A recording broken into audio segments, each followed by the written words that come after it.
샬롬, 이동춘 목사입니다.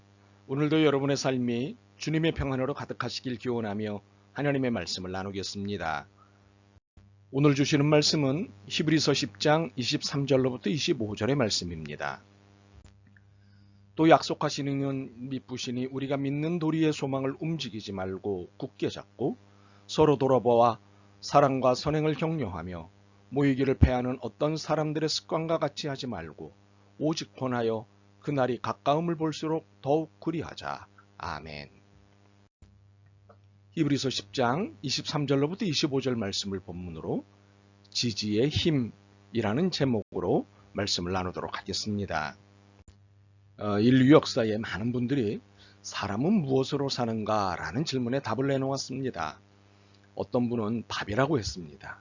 어떤 분은 밥만으로는 살 수 없다, 자유가 필요하다고 했습니다. 어떤 분은 돈이라고 했고 어떤 분은 은혜라고 했습니다. 그렇다면 여러분의 답은 무엇입니까? 저는 톨스토이의 말에 동의합니다. 사람은 무엇으로 사는가? 사랑으로 산다.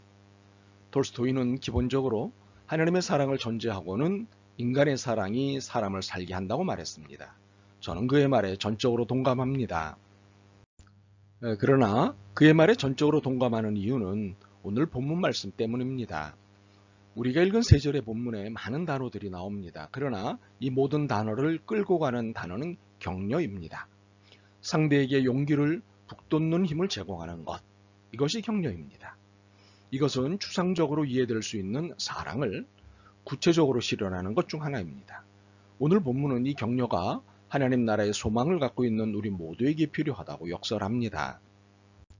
더욱이 본문은 서로에게 용기를 북돋는 격려를 위해 신앙공동체 모임을 빈번히 하라고 권면합니다. 이는 횟수의 문제가 아닌 격려의 필요성과 중요성을 말씀하는 것입니다. 그러므로 이 권면을 따르면 우리의 신앙공동체는 격려 공동체여야 합니다. 그런데 이 격려를 지지라는 말로 바꿔 읽기를 제안합니다. 지지라는 단어의 개념이 좀 더 현실적이라고 생각되기 때문입니다.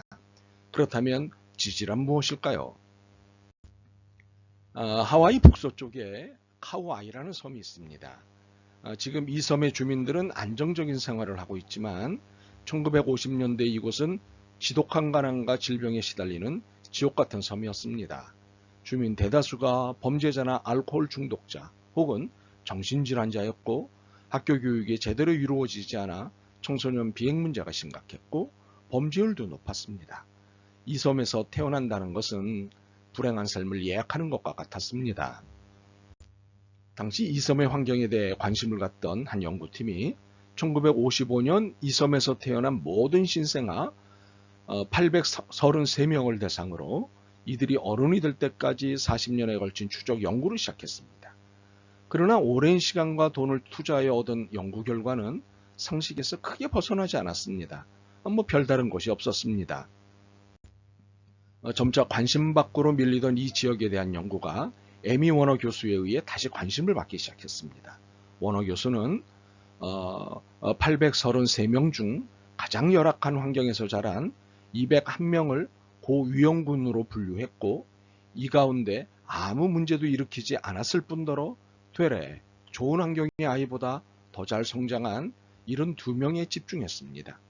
연구 방향이 어려운 환경 속에서도 훌륭하게 성장하고 사회에 잘 적응할 수 있었던 이유를 찾는 것으로 바뀐 것입니다.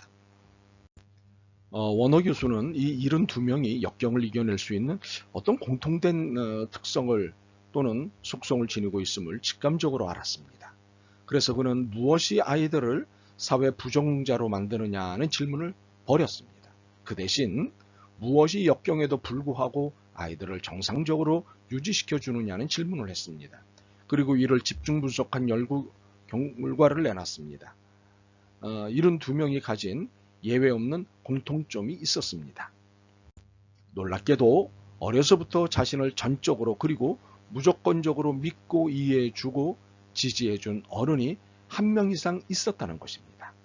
이를 심리학적으로 정서적 지원이라고 하는데 워너 교수는 이 속성을 회복 탄력성이라고 불렀습니다.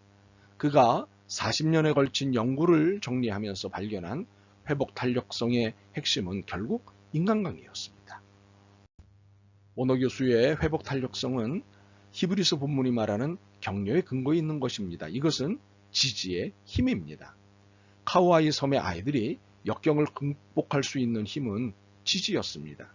지지란 누군가의 의견이나 행동에 동조하는 것입니다. 역경에 처한 그녀 혹은 그에게 그녀 혹은 그의 입장에서 공감하고 동조할 때 역경과 환경을 넘어서는 힘이 생기게 하는 것이 바로 지지입니다. 물론 자기 노력으로 살아내고 견뎌내는 사람들도 있습니다. 참 귀한 일입니다. 그러나 스스로 견뎌낸다는 것은 참 힘듭니다. 왜냐하면 모든 고민과 역경에는 인간관계가 있기 때문입니다. 사업하다 망했는데 세상 아무도 모른다면 괴롭지 않습니다. 에이씨, 그러고 말 수도 있습니다. 그런데 망했을 때 괴로운 이유는 주변 보기가 어렵고 시쳇말로 쪽팔리기 때문입니다. 시험에 실패하고 취업에 실패했을 때도 마찬가지입니다. 살아보니 모든 즐거움과 고통의 이면에는 이런 인간관계가 있습니다. 행복도 불행도 그 이면에 있는 것은 인간관계입니다. 돈이든 명예든 권력이든 사랑이든 모두가 인간관계로부터 나오는 것을 부정할 수 없습니다.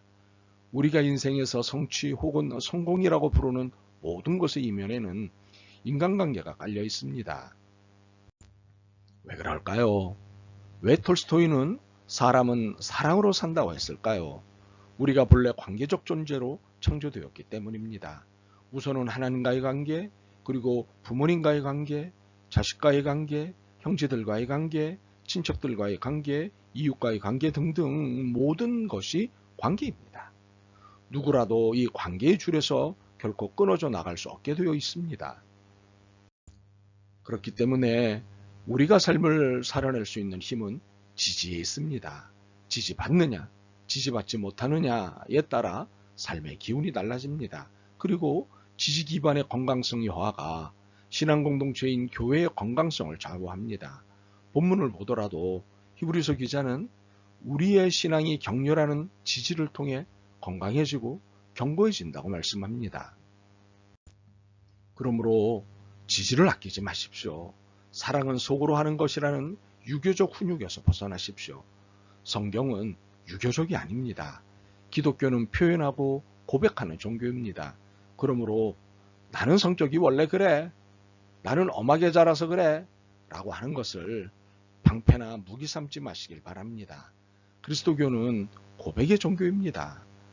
그러므로 지지가 체질화되어야 합니다. 그러므로 그리스도교 신앙을 가진 이상 내 육신의 가족을 포함해 모든 신앙의 가족들 그리고 이웃 모두에게 지지자가 되어야 합니다. 내가 관계 맺고 있는 모든 이들의 삶을 지지해주는 선물이 되어야 합니다. 그러므로 가족 한 사람 한 사람의 말에 경청해 주십시오. 교회 식구들 한 사람 한 사람의 말을 경청해 주십시오. 이웃 한 사람 한 사람의 말도 경청해 주십시오. 그리고 공감해 주십시오.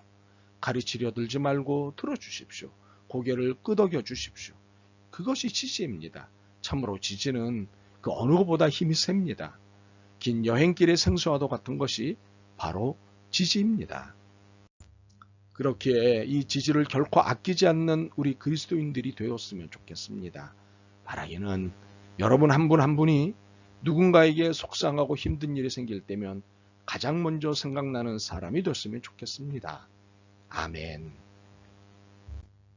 제 인생의 절대 지지자이신 주님, 저도 주님을 따라 누군가의 지지자가 되기로 결심합니다. 모두에게 지치지 않는 지지자로 살 수 있도록 힘과 믿음을 주옵소서. 바른 지지를 할 수 있도록 지혜도 주옵소서. 예수 그리스도의 이름으로 기도드립니다. 아멘. 오늘도 여러분의 믿음과 삶을 응원합니다. 사랑합니다.